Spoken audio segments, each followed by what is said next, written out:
তুমি ওখানে গিয়ে যদি ভিডিও বানাও তাহলে তোমাকে পাড়ার লোকেরা ধরে মারবে। আমি নাকি অন্যায়ের বিরুদ্ধে কথা বলছি, আমি যারা দোষী যারা পাপী তাদের সাথে কথা বলছি। তো চাল ডাল আলতা সিঁদুর ইত্যাদি এই সমস্ত কিন্তু পাচার হয়ে যাচ্ছে। তখন তো কেঁচো খুঁড়তে তো কেউটে বেরিয়ে আসেই। বছরের শুরুর দিন মানে পয়লা জানুয়ারিতেই কিন্তু মা শ্যামসুন্দরী মন্দির বন্ধ হয়ে গিয়েছে। কেন বন্ধ হয়ে গিয়েছে সেই নিয়ে কিন্তু চলে আসুন আমরা বিস্তারিতভাবে আলোচনা করে ফেলি। আমি মৌমিতা, আপনারা দেখছেন মৌসাহা ব্লগস।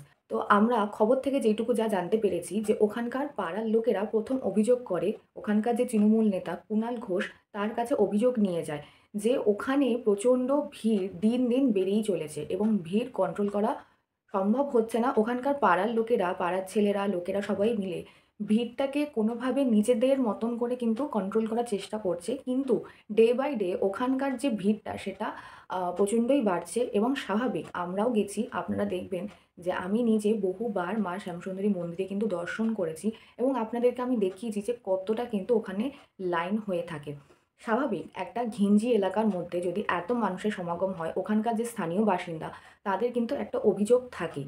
আর এটা এমন নয় যে এটা শনি মঙ্গলবার করে ভিড়টা হয়, ভিড়টা কিন্তু প্রতিদিন হচ্ছিল। যার জন্যই ওখানকার মানুষ বলা যায় একটু বিরক্ত হয়ে বা একটু জনজীবন স্বাভাবিকভাবে যাপন করতে পারছিল না বলে এলাকার যে কাউন্সিলর বা তৃণমূল নেতা, আমি ঠিক বলতে পারবো না কুণাল ঘোষের ডেজিগনেশনটা কি, বাট এটাই যা যে ওখানকার যে তৃণমূল নেতা যার কাছে গিয়ে তারা হেল্প পাবে তার কাছে গিয়ে ওরা সাহায্য প্রার্থনা করে যে আপনি এই বিষয়টা নিয়ে কিছু একটা করুন। তো তারপর জানা যায় যে কুণাল ঘোষ মন্দির কর্তৃপক্ষের কাছে যায়। মন্দির কর্তৃপক্ষকে কিন্তু সমস্ত বিষয়টা খুলে কিন্তু বিস্তারভাবে আলোচনা করে। মন্দির কর্তৃপক্ষের কথা হচ্ছে যে তিনি নাকি মন্দির বন্ধ রাখবেন না। ওখানে যতক্ষণ ভক্তদের সমাগম থাকবে তিনি ততক্ষণ ভক্তদের জন্য মন্দিরটাকে খুলে রাখবেন।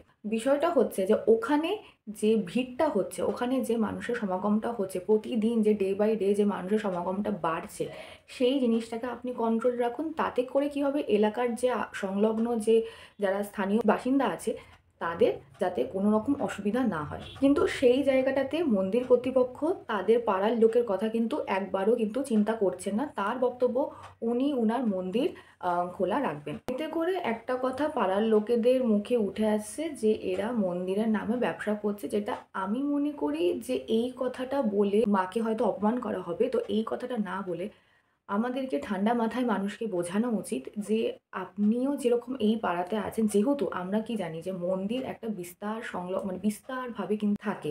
যেরকম রানী রাসমণির যে মন্দিরটি আছে দক্ষিণেশ্বর বা কালীঘাট বা তারাপীঠ, এগুলো কিন্তু একটু ছোট্ট জায়গার মধ্যে না, এগুলো কিন্তু বিস্তারভাবে কিন্তু রয়েছে। তো সেরকমই একটা মন্দিরে কে কিন্তু যদি সেখানে লোকের সমাগম হওয়াটা কিন্তু স্বাভাবিক। তো সেইখানে মন্দিরটাকে এরকমই একটা জায়গায় হওয়া উচিত যেখানে মানুষের ভিড় হলে ভিড়টা যাতে অন্য আশেপাশের মানুষকে যেন বদার না করে। তো এইখানে সেই প্রবলেমটাই হচ্ছিল। আজকে যদি আমার বাড়ির সামনে প্রতিদিন ৫০০ ১০০০টা মানুষ লাইন দিয়ে থাকে এবং তার জন্য আমার বাড়ি থেকে আমি বেরোতে পারবো না বা আমার বাড়িতে একটা লোক আসতে পারবে না, একটা গাড়ি ঢুকতে পারছে না। তো এই সমস্যাগুলো কিন্তু হয়ে থাকে। তখন কিন্তু আমরাও, হ্যাঁ, আমাদের একটু কষ্ট হবে যে আমরা মায়ের মন্দিরের যে সমস্ত লোক আছে তাদের বিরুদ্ধে আমরা গিয়ে অবজেকশন করছি, সেইটা হয়তো আমাদের মনে বাধবে। যেটা আমি বুঝতে পারছি যে ওইখানকার যে পাড়ার লোকেরা আছে তাদেরও নিশ্চয়ই মনে বেঁধেছে এবং তারা অনেকটা কন্ট্রোল করে সহ্য করে খুব ভালোভাবে জিনিসটাকে মেটাতে চেয়েছিল। বাট মন্দির কর্তৃপক্ষের একটাই দাবি যে ওরা মন্দির বন্ধ রাখবে না। ওরা শুধুমাত্র এমনটাই প্রদর্শন করলো মন্দিরটাই সব কিছু। আমি একটা কথা বলি, এখন যদি মন্দিরে কোনো রকম কোনো আপদ বিপদ কিছু যদি হয়ে থাকে তাহলে সবার প্রথমে মন্দিরের যে কর্তৃপক্ষ আছে, যিনি পুরোহিত বা যে পুরোহিতের মা আছেন, তিনি সবার প্রথমে কার কাছে সাহায্য চাইবেন? নিশ্চয়ই পাড়ার লোকেদের কাছেই সাহায্য চাইবে। তো সেইখানে পাড়ার লোকেদেরকে অসুবিধায় ফেলাটা কিন্তু আমি ঠিক মনে করি না। তারপর গিয়ে কিন্তু পুলিশ, প্রশাসন, আইন সমস্ত কিছু। আগে কিন্তু তুমি যেখানে থাকো সেই সংলগ্ন এলাকার বাসিন্দারাই কিন্তু তোমাকে আগে এগিয়ে আসবে সাহায্য করতে কোনো রকম আপদ বিপদ হলে। সেইখানে আমি মনে করি যে মন্দির কর্তৃপক্ষের কিন্তু পাড়ার লোকেদের অসুবিধার কথাটা কিন্তু মাথায় চিন্তা করাটা কিন্তু উচিত ছিল। যেখানে পাড়ার ছেলেরা, লোকেরা কিন্তু নিঃস্বার্থভাবে কিন্তু মন্দিরে কিন্তু সেবা করে থাকেন। আমি নিজে অমাবস্যায় গিয়েছিলাম। লাস্ট টাইমে গেছিলাম একবার, ডেটটা আমার এক্স্যাক্টলি মনে নেই। আমি নিচে মেনশন করে দেবো। ওই দিনকে প্রচুর ভিড় হয়েছিল, অমাবস্যা ছিল আর বছরের শেষ অমাবস্যা ছিল। তো প্রচুর ভিড় হয়েছিল। আর সেইখানে আমি নিজের চোখে দেখেছি যে পাড়ার যে ছেলে কাকুরা আছে তারা কিন্তু কন্টিনিউয়াসলি কিন্তু ভিড়টাকে, যে লাইনটা ছিল সেই লাইনটাকে মেনটেন করেছে, ভিড় মেনটেন করেছে। নিজেদের ব্যথা লেগেছে, গায়ে হাতে পায়ে ব্যথা লেগেছে, কিন্তু সেই ব্যথা সহ্য করেও কিন্তু তারা অনবরত কাজ করে গেছে। তো সেইখানে তারা যখন সবসময় এগিয়ে আসে আপনাদের জন্য, তো আপনাদেরও উচিত তাদের কথাটা একটু ভাবার। সেইখানে আপনি যদি এরকম করেই ডিরেক্টলি বলে দেন যে, "ভক্তরা যতক্ষণ থাকবে আমি মন্দির ওপেন রাখবো", তাহলে তো কথাটা ওইখানেই শেষ হয়ে যায় যে আপনি শুধু নিজেরটাই ভাবছেন, আপনি অন্যদের কথাটা ভাবছেন না। এরপরে আসে দ্বিতীয় পয়েন্ট। এই অভিযোগটাকে এরকমভাবে যদি সে নাকচ করে দেয়, মানে সে যদি এখন ডিরেক্টলি বলেই দেয় যে, "না, আমি এই ব্যাপারে কিছুই করতে পারি না", তখন তো কেঁচো খুঁড়তে তো কেউটে বেরিয়ে আসেই। সেটা আশা করি আমরা সবাই সমস্ত ঘটনার মাধ্যমেই আমরা দেখতে পেরেছি। চাল, ডাল, আলতা, সিঁদুর ইত্যাদি এই সমস্ত কিন্তু পাচার হয়ে যাচ্ছে। মন্দির কর্তৃপক্ষ ভক্তদের কাছ থেকে অনিয়মভাবে কিন্তু টাকা আদায় করছে, গয়না আদায় করছে। এরকম কিছু, কিছু ফুটেজ আমরা চারিদিকে YouTube দিয়ে আমরা দেখতে পাচ্ছি যে এরকম ভক্তরা নিজের মন থেকে মাকে গয়না দিচ্ছেন। কিন্তু আমি নিজে এখনো অবধি একটা ভিডিও দেখিনি যেখানে পুরোহিত বলছেন যে, "আপনারা নিজের গায়ের গয়না খুলে দিন মাকে, তাহলে আপনাদের মনস্কামনা তাড়াতাড়ি পূরণ হবে বা মা ওটা পছন্দ করেন বা এনি কিছু।" আমি নিজে যতবার পুজো দিতে গেছি, আমি আমার এক্সপেরিয়েন্স বলছি। আমার চোখে দেখা যে একজন সোনারই কিছু একটা উনি মাকে দিয়েছেন ওই অমাবস্যার দিনকেই, ঠিক আছে? এবার নিশ্চয়ই উনার মনে একটা আকাঙ্ক্ষা ছিল, কোনো মনস্কামনা ছিল বা কোনো মানুষই ছিল যে উনি মায়ের কাছে চেয়েছেন এবং মা সেটা হয়তো পূরণ করেছেন বলেই উনি দিয়েছেন। তো সেটা যার, যার ব্যক্তিগত ব্যাপার। আমি নিজে কখনোই শুনিনি, কখনোই দেখিনি যে কোনো পুরোহিত ভক্তদেরকে, ইভেন ওখানে পুরোহিত আছেন যার নাম কৃষ্ণেন্দু। সে যখনই অঞ্জলি হয় তখনই মাইকেও বলে, অ্যানাউন্স করে থাকে যে, "আপনারা ২৮ টা শনিবার আসুন। তাতে করে কি হবে? আপনাদের যত রকমের যে গ্রহের দোষ আছে সেই সমস্ত দোষ কিন্তু খণ্ডন হয়ে যাবে।" এছাড়া বলে যে, "আপনারা অমাবস্যার দিনগুলোতে আসুন, মন্দির দর্শন করুন, মাকে দর্শন করুন, মায়ের কাছে নিজের মনস্কামনা চান, আপনাদের সমস্ত মনস্কামনা পূরণ হয়ে যাবে।" এই দুটো কথা কিন্তু ওই পুরোহিত কিন্তু মাইকে সবসময় অঞ্জলি দেওয়ার আগে কিন্তু কথাটা বলে। কিন্তু কখনোই ওখানে কিন্তু ওই গয়না চাওয়া বা ওই যে টাকা পয়সা আপনারা এত টাকা দিন আমরা করব, এই সমস্ত কিন্তু কিছু বলে না। এবার অনেকে দাবি করছে, অনেকেই বলছে যে এই সমস্ত কথা কিন্তু পার্সোনালি বলা হয়, সবাইকে বলা হয় না। টাকা, ধন সম্পত্তি সম্পন্ন ব্যক্তিদেরকেই বলা হয় যারা এই সমস্ত দিতে পারে। তো যাই হোক, সেই ব্যাপারটা নিয়ে আমি জানি না। বাট আমি নিজের চোখে নিজের কানে যেটা শুনেছি আমি সেটাই বলছি। আলতা সিঁদুর হয়তো দোকানে, দোকানে ফেরত যেতেই পারে। কিন্তু চাল, ডাল যে ফেরত যেতে পারে এই জিনিসটাই কিন্তু আমি সত্যি বলে মনে করি না। এবার কথা হচ্ছে গিয়ে, অনেকেই বলবে যদি আলতা সিঁদুর যদি পাচার হয়ে যায়, যদি দোকানে, দোকান যদি চলে যায়, তাহলে অন্য কোথাও হয় না কেন? দেখুন, কম বেশি কিন্তু অন্য কোথাও কিন্তু এত কিন্তু ঝামেলাঝাটি কিন্তু হয় না। আর ঝামেলাঝাটি হলেও সেটা শান্তিপূর্ণভাবে কিন্তু মিটিয়ে দেওয়ার চেষ্টা করা হয়। এবার এইখানে যেহেতু শান্তিপূর্ণভাবে কিন্তু মেটানোর চেষ্টা করা হয়নি, তার জন্যই কিন্তু এত কথা উঠে আসছে। আপনারই চতুর্থ কথা হচ্ছে, অনেকেই ভিডিওতে বলছে যে অমাবস্যার দিনকে নাকি ২৮,০০০ ৳১ দিয়ে পুজো করতে হয় বা ৳৫০০ দিয়ে নিচে পুজো করা হয় না। আমি নিজে এখনো অব্দি এরকম টাইপের কোনো চার্ট দেখিনি। লাস্ট টাইম যবে গিয়েছিলাম, মানে তবেকার কথা বলছি। অমাবস্যা যখন আমরা গিয়েছিলাম পুজো দিতে, আমরা এর আগেও গিয়েছিলাম। সকাল এর আগেও আরেকটা অমাবস্যায় গিয়েছিলাম। তখন জানতাম না ওটা অমাবস্যা ছিল, বাট ওখানে গিয়ে জানতে পারি। তো সেইখানে আমরা গিয়ে জানতে পারি, আমরা ১ম দিন একটা জবার এরকম থোক একটা মালা নিয়েছিলাম। ঘি দিয়ে সাজানো ছিল, অনেক ফুল ছিল। তো সেটা ৳৫০ দাম নিয়েছে, যেটা একদম worth it। এবার যখন পরদিন আবার যাই তখনও নিয়েছিলাম, তখন ৳২০ নিয়েছিল। সকালবেলা ছিল। একটা একটু ওর থেকে আরেকটু কম সাইজের মালা ছিল। ৳২০ নিয়েছিল, ঠিক আছে। লাস্ট যেই অমাবস্যাটায় যাই, সেই অমাবস্যার দিনকে ওখানকার যে কটা স্টল বসেছিল, ডালা বিক্রেতা, ফুল বিক্রেতা ছিল, যে কটা স্টল বসেছিল, সবার মুখে একটাই কথা, জবার মালা একটা ফিনফিনে, মানে একটা কুঁড়ি দিয়ে, ঠিক আছে? একটা কুঁড়ি দিয়ে একটা সিঙ্গেল মালার প্রাইস নিচ্ছে ৳১০০। ডালা সাজিয়ে দেবে, সেটার প্রাইস হচ্ছে ৳২০০, ৳৫০০। মানে এইটাকে আপনি কি বলবেন? এটাকে আপনি ব্যবসা ছাড়া আর কি বলবেন? যেই মালার প্রাইসটা অন্যদিন ৳২০, ৳৫০, সেই মালার প্রাইসটা অমাবস্যার দিনকে কি হয়ে যাচ্ছে? না ৳১০০, ৳৫০০। পদ্মফুল মা যেহেতু খুব পছন্দ করে, অনেক ভক্তরাই পদ্মফুল নিয়ে যান। পদ্মফুলের দাম অন্য সময় থাকে ৳২০, ৳২৫, সেই দিন বেড়ে হয়ে যায় ৳৫০, ৳৬০ পিস। ওখানকার যে স্থানীয় লোকেরা আছে তারাই স্টল দিয়ে বসে, তারাই বসে, মানে ওখানকার মানুষরাই অভিযোগ করছে এবং ওখানকার মানুষরাই আবার কিন্তু ব্যবসা করে খাচ্ছে। মানে বিষয়টা এরকম। আমি মন্দির কর্তৃপক্ষকে কক্ষনো টাকা চাইতে শুনিনি। টাকা যদি ওখানে কেউ ব্যবসা করে থাকে তাহলে ওই সমস্ত মানুষগুলো করেছে। আর ওরা প্রচুর করেছে। এতদিন ধরে যতদিন ধরে মন্দির খোলা ছিল, যতদিন ধরে ভিড় ছিল, ততদিন ধরে ওরা কিন্তু এরকম ব্যবসা করেছে। যেহেতু এই শ্যামসুন্দরী মায়ের মন্দির বন্ধ হয়ে যাওয়ার খবরটা খুবই এখন ভাইরাল, তাই জন্যে কিন্তু এত কথা উঠে আসছে। যারা স্থানীয় বাসিন্দা আছে, স্থানীয় বাসিন্দারা মায়ের যখন মন্দির ছিল তখন কিন্তু ওরা ব্যবসা করেই খেয়েছে। আবার ওরাই আবার কি করলো না মায়ের মন্দিরটাকে বন্ধও করিয়ে দিল। মানে বিষয়টা ঠিক কেমন একটা ঠিক বোঝানোটা খুবই মুশকিল। পাড়াতে ২ ধরনের মানুষ আছে। এক ধরনের মানুষ যারা হচ্ছে স্থানীয় বাসিন্দা, যারা মন্দিরের কোনো রকম কাজে ইনভলভ নয় বা কোনো রকম আম ওখান থেকে ইনকাম সোর্স হয় না। আবার আরেক ধরনের মানুষ আছে যাদের ওই মন্দিরের থেকে ইনকাম সোর্সটা হয়ে থাকে। ওই যে বললাম ডালা বিক্রেতা, ফুল বিক্রেতা। আমাকে অনেকে কমেন্ট করে বলছে যে, "দিদি তুমি ওখানে গিয়ে যদি ভিডিও বানাও তাহলে তোমাকে পাড়ার লোকেরা ধরে মারবে। তারপর আমি নাকি অন্যায়ের বিরুদ্ধে কথা বলছি। আমি যারা দোষী, যারা পাপী তাদের সাথে কথা বলছি।" তো এরকমটা কিছুই নয়। আমি তাদের সবাইকে ইন্ডিভিজুয়ালি কমেন্ট করে রিপ্লাই করেছি যে, "আমি কিন্তু চাই যে মায়ের মন্দির যেন আমি কিন্তু চাই যে মায়ের মন্দির যেন ভক্তদের জন্য আবার খুলে দেওয়া হয় এবং যারা দোষী, যারা দোষ করেছে তাদেরকে যেন মন্দিরের সমস্ত রকম দায়িত্ব থেকে বিতাড়িত করে দেওয়া হয়।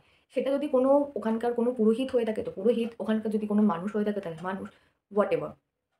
এবার দ্বিতীয় কথা আসছে, ওখানকার যে একটা কথা সবাই বলছে, অনেকেই কমেন্ট করে বলছে, অনেক ইউটিউবারদের কমেন্টেও বলছে যে, "আপনারা তো প্রমোশনের জন্য যাচ্ছেন, ওখানকার মন্দির কর্তৃপক্ষ আপনাদেরকে টাকা দিচ্ছে, তাই জন্যই আপনারা যাচ্ছেন।" তো আমি মনে করি সেটা একদমই সত্যি কথা নয়। যেহেতু আমিও নিজে একজন ইউটিউবার, আমি বড় মাপের নই, আমি ছোটখাটো ইউটিউবার। আমি সদ্য আমার চ্যানেল শুরু করেছি। আমি নিজের চোখে দেখেছি কিছু বড় ইউটিউবাররা আছেন, যারা হচ্ছে গিয়ে ওখানে মন্দিরে প্রতি আ মেক্সিমামই রেগুলার বেসিসে ওরা ভিজিট করে থাকে।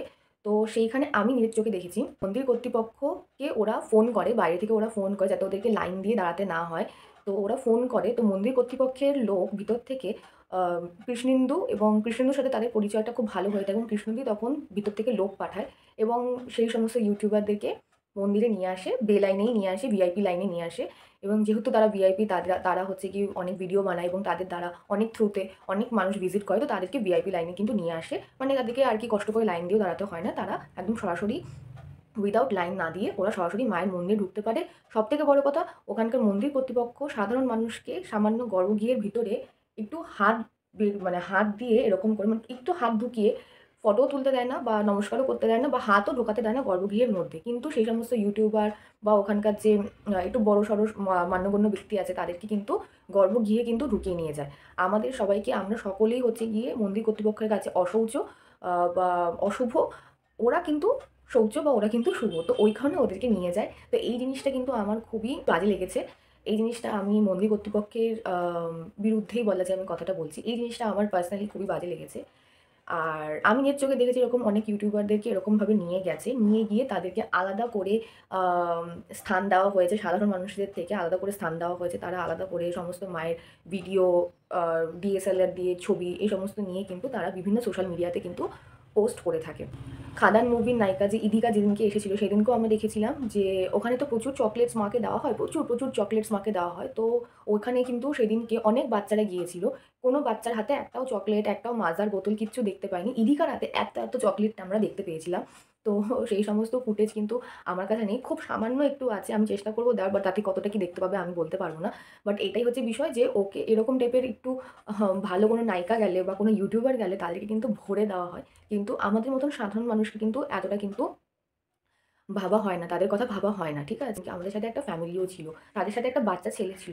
তাকেও অব্দি ওটা দেয়নি। বলেছে যে, "না এখন দেওয়া যাবে না।" কিন্তু ইধিকা যখন মানে বাড়ির পথে রওনা দেয় তখন কিন্তু ওর হাতে আমরা ভুরি চকোলেটস আমরা দেখতে পেয়েছিলাম। তো বিষয়টা হচ্ছে এটাই যে আমরা এটাই কামনা করি যে সমস্ত মানুষকে যেন ইকুয়াল ভাবে ট্রিট করা হয়। কেউ ভিআইপি না, কেউই সাধারণ মানুষ না। সবাই আমরা চাই যে আমি যেরকম লাইন দিয়ে দাঁড়িয়েছি কেন কিনা মায়ের কাছে যদি কেউ পুজো দিতে চায়, সবাই মা দেখে যে সে কতটা কষ্ট করে আমার কাছে আসছে। সেই কষ্টের দামটাই কিন্তু মা কিন্তু একসময় ফলটা দিয়ে থাকে। যদি তুমি এমনিই চলে যাও মায়ের কাছে তাহলে কি করেই বা হবে? তো এই জিনিসগুলো আমার খুবই বাজে লাগে ওখানকার মন্দির কর্তৃপক্ষ। কৃষ্ণেন্দুর পরিচিত হলেই ওরা ওখানে ওরকমভাবে যেতে পারে। কালকেই আমি আরেকটা ভিডিও দেখেছি যে শ্যামসুন্দরী মাকে এরকমভাবে কাপড়ে পেঁচিয়ে খুবই বাজেভাবে আরকি নিয়ে যাওয়া হচ্ছে। কোথায় নিয়ে যাওয়া হচ্ছে সেই খবরটাও কিন্তু আমাদের কাছে জানা নেই এখনো অবধি। বাট কেউ যদি জেনে থাকেন তাহলে অবশ্যই নিচে কমেন্ট করে জানান। আমি নিজে পার্সোনালি চেয়েছিলাম, ইভেন আমি আমার শর্টসেও বলেছিলাম যে, যে সমস্ত অসাধু ব্যক্তি চক্রান্তে এই জিনিসটা হয়েছে, তারা মানে তারা যেন তাদের একটা শাস্তি হয়ে থাকে। আমি আমার ভিডিও দ্বারা এটাই মানুষকে বোঝাতে চেয়েছিলাম যে, যে সমস্ত অসাধু ব্যক্তি এই পুরো চক্রান্তটার সাথে জড়িত আছে, তারা যেন এইখান থেকে একটা শাস্তি যেন তারা পেয়ে যায় এবং মাকে যেন তারা মায়ের মন্দিরটাকে যেন খুলে দেওয়া হয় ভক্তদের জন্য। বিকজ হচ্ছে গিয়ে আমার মতন এরকম প্রচুর ভক্তরা আছে যারা মাকে ভালোবাসে, যারা শুধুমাত্রই মায়ের টানে, মায়ের মায়ের ভক্তির টানে বারবার মন্দিরে যায়, মায়ের কাছে ছুটে যায় এবং তাই জন্যই মায়ের মন্দিরটা আমি খুলে দেওয়ার আবেদন করেছিলাম। সবার কাছে বলেছিলাম যে তোমরা সবাই আওয়াজ তোলো যাতে তারা মাকে ছেড়ে দেয়, মায়ের মন্দিরটাকে যেন খোলার পারমিশন দেয়। এবার তারা যদি সেইখানে মাকে যদি এইভাবে রাতের অন্ধকারে শবদেহকে যেরকমভাবে পেঁচিয়ে নিয়ে যাওয়া হয়, সেইরকমভাবে যদি তাকে নিয়ে যায়, মানে আর কিচ্ছু বলার নেই তাতে। আমি কাউকে কারোর ফরেও কথা বলছি না, কারোর মানে আমি এখানে মন্দিরের ফরেও কথা বলছি না, আমি এখানে এলাকাবাসীদের ফরেও কথা বলছি না। আমি যেখান থেকে যেই তথ্যগুলো পেয়েছি, সেই তথ্যগুলোকে আমি আপনাদের কাছে বিশ্লেষণ করে আমি তুলে ধরেছি। এবার আপনারাই বিচার করুন যে এইখানে দোষী কে বা এইখানে অ্যাকচুয়াল ফল্ট কার, এইগুলো কিন্তু আপনাদেরকেই বিচার করতে হবে। আমাকে অনেকেই এসে বলেছে, কমেন্ট করেছে যে আমি মন্দির কর্তৃপক্ষের সাইডে কথা বলছি। আমি আমার ভিডিওতেও বলেছিলাম, শর্টের যে ভিডিওটা সেখানেও বলেছিলাম, এই ভিডিওতেও বলছি, আমি কিন্তু মায়ের ভক্ত। আমি মা শ্যামসুন্দরীর ভক্ত। মা যেখানে থাকবেন আমি সেখানেই ছুটে যাব। এবার সেখানে যদি তার পূজারীতি বা তার পূজায় যারা নিমজ্জিত যেই সমস্ত পুরোহিত রয়েছে, তারা যদি এরকম ফ্রড হয়ে থাকে বা যাদের সাথে ফ্রড করেছে, তাদের কি বলবো? তাদেরকে আমার বিনীত অনুরোধ, আপনারা সামনে আসুন। তারা যেন সমস্ত রকম প্রমাণ নিয়ে যেন তারা YouTube এ বা যেকোনো সোশ্যাল মিডিয়াতে তারা তুলে ধরুক। তাতে করে জিনিসটা আরো বেশি খোলসা করা হয়ে যাবে এবং এই সমস্ত স্থানীয় বাসিন্দাদেরও উদ্দেশ্যে আমি একটা কথা বলতে চাই, যারা এতদিন ধরে যারাই ব্যবসা করেছিলেন ওই চত্বরে, তাদেরও একটুখানি আ এই জিনিসটার উপরে কিন্তু তাদের লোভ বা লালসাটাকে কিন্তুখানি কন্ট্রোল করলেও কিন্তু এই জিনিসটা এতটা বাড়াবাড়ি হতো না। মানুষের লোভে পাপ, পাপে মৃত্যু, এই কথাটা যে কতটা সত্যি এই ঘটনাটার দ্বারাই কিন্তু প্রমাণ হয়ে যায়। আমি আর বেশি কিছু কথা বলে এই ভিডিওটাকে আর বেশি এক্সটেন্ড করতে চাইছি না। বিকজ অলরেডি অনেকটা বড় হয়ে গেছে। অনেকটা সময় ধরে আপনারা যারা পুরোটা শেষ অবধি দেখেছেন তাদেরকে সবাইকে অনেক ধন্যবাদ। আমার চ্যানেলে যদি আপনারা নতুন হয়ে থাকেন তাহলে অবশ্যই আমার চ্যানেলটাকে সাবস্ক্রাইব করে দেবেন, পাশের বেল বাটনটাকে অল করে দেবেন এবং নিচে কমেন্ট করে জানাবেন যে আমার এই ভিডিওটা থেকে আপনাদের কি মতামত, সেই মতামতগুলো আপনারা অবশ্যই রাখবেন। আমি সবাইকে এক করে কমেন্টের সবাইকে রিপ্লাই দেওয়ার চেষ্টা করব এবং আমার চ্যানেলটাকে সাবস্ক্রাইব করুন। সাবস্ক্রাইব করে আমার পাশে থাকুন। আমি এরকম টাইপের অনেক সুন্দর শর্টস কিন্তু আমি দিয়ে থাকি প্রতিদিন। আপনারা দেখবেন এবং আপনাদের ভালোও লাগবে আশা করি এবং এই ভিডিওটাকে একটা অবশ্যই লাইক করবেন এবং সমস্ত মানুষের সাথে এই ভিডিওটাকে কিন্তু শেয়ার করবেন। জয় মা শ্যামসুন্দরী দেবীর জয়।